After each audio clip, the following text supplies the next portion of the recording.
We sat down, interviewed, and you seemed very calm. And that, you said by God's will, if, things would go your way, Yeah. that you would deliver. So, take us through this fight. How did it feel to accomplish this?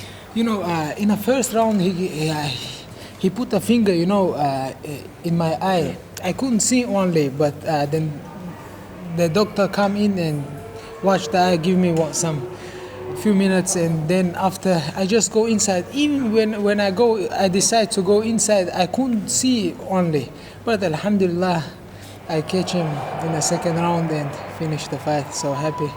How badly done were you? I mean, with that, what did you feel? I mean, of course, obviously we saw you continued, but the very second it happened, what did you think?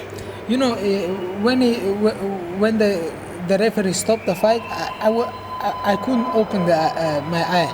But after a few seconds, so I couldn't open, but couldn't see like only, But after they give me some few seconds, 1 minute, and then I just continued the fight and did what I have to do. So, alhamdulillah. Congratulations. Yeah, thank you very much. Has Ramadan started yet, or is it going to start No, soon? it started. It has started? Yeah, tomorrow I will start. How difficult has this period been then for you? Did it affect your kind of eating and diet and stuff? Now after the fight, so I will start tomorrow. I will go back to Austria, just rest, do my Ramadan, so fasting, and then after Ramadan we'll be back again, inshallah. You went in there and you showed a lot of patience at the start because he was pressing you. Was that what it was about? Because he seemed to tire out quite a lot, and then you finished him there. Or was that the main objective? The Alan Patrick is he have long arms and long feet. It was difficult to fight against this guy. He have a long reach, but I catch him with a high kick and finishing ground and pound. It was difficult to fight against like this guy because he is, I don't know, you don't know what he want to do. He's not like normal stand-up fighter. He do some crazy moves, but yeah. Did he surprise you in any way? And from this fight, do you take anything as a lesson to build on, continue working on? Is there something? Yeah, as a fighters, I learn every day, fighting is just another fight for me. I learn much things from this fight. Before I come to the fight, I was like thinking, Alan is too slow or stuff like this was in my mind. But in the fight, he was not slow. So next time I know, just watching the videos is not enough. So have to be careful and be wary. He kept trying to take you down, didn't he, at first? Were you expecting him to do that? He has like strong takedowns, but he take me down, but I stand up. I just he couldn't hold me on the ground. I didn't exact from him some takedown. He just grabbed me and take me down. I didn't understand. I have to watch the fight again. So, but in the ground, I was wary, to fight also in the ground. I told also before the fight. So I train jiu-jitsu, I train wrestling.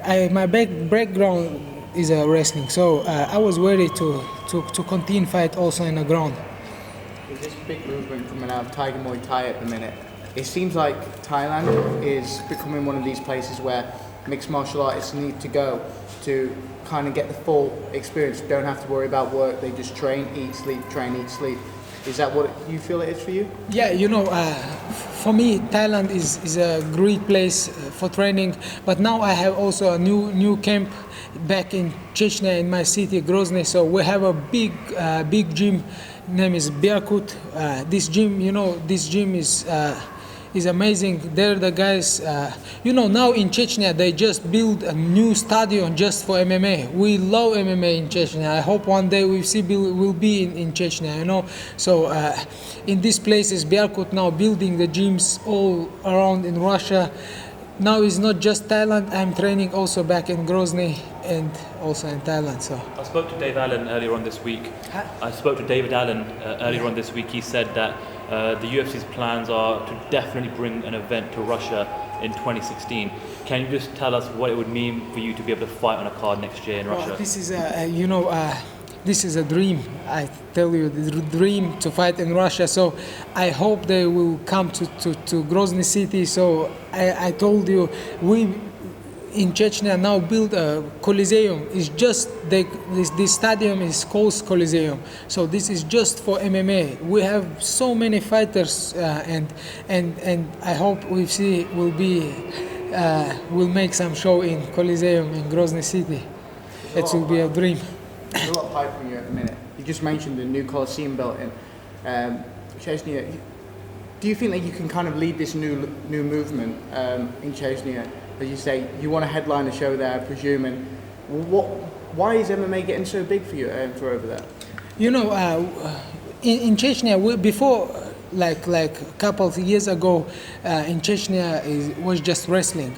But now is, you know, the Berkut, the owner from Berkut, he starts to promote the MMA. Now we have a huge gyms. The people is helping the Berkut, you know, the owner from Berkut. He just, you know, every second Chechen guy, he helped them that they don't have to work, just train. So, you know, it's building. We have every month 2-3 shows in Grozny, you know, and it's building. You know, we love MMA, so it's getting bigger every day. To continue down the line, are you gonna, you know, base your camp more in Grozny? Is that the plan, to stay there instead of travel to Thailand to Tiger Muay Thai? So and next preparation. So I train also for this fight. Like 4 weeks I was in Grozny and Khasavurt too. You know, I train in these places. So my preparations will be also now starting back in Grozny. So we have good fighters. First of all, we have a place to train. We have everything there to train and build to become the best. So we're gonna train there. Yeah. And it's another destructive performance, obviously, coming off the win in Stockholm. Are you looking for possibly a step up in opposition now? So I told also I want to be in a top in my divisions. I'm trying. I'm learning. I train every day. I wake up in the morning. I train. I sweat every day to be number one in my division. And I hope, inshallah, one day I will be. Do you have a fighter in mind about who you want to fight next? Does a fighter make sense for you next? So I don't want to choose some fighters. I never choose some fighters who I want to fight. So I want to fight top guys. So I'm waiting. I just will wait, you know, for UFC that they call me and put the next opponent. What are you guys, I mean, you know, there has been this Chechen invasion in the UFC, but also, you know, other promotions. What are you guys eating? What are you guys doing? What is the magic? What's happening with you guys? That all of a sudden, I think for like 2.5 years, something started happening where the first guys get into the UFC and other promotions. What are you doing right? I tell you something. You know, in Chechnya, we have all the time the fighters. The problem was we didn't have some managers. Nobody knows about this place. Nobody helped to come and to put these guys to some shows.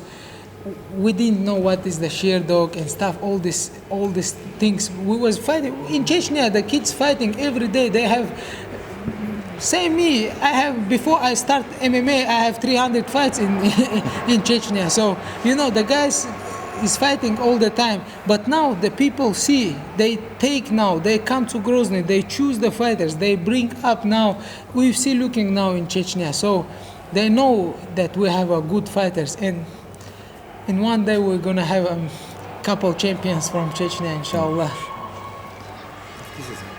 Thank you, sir. Thank you very much. Thank you.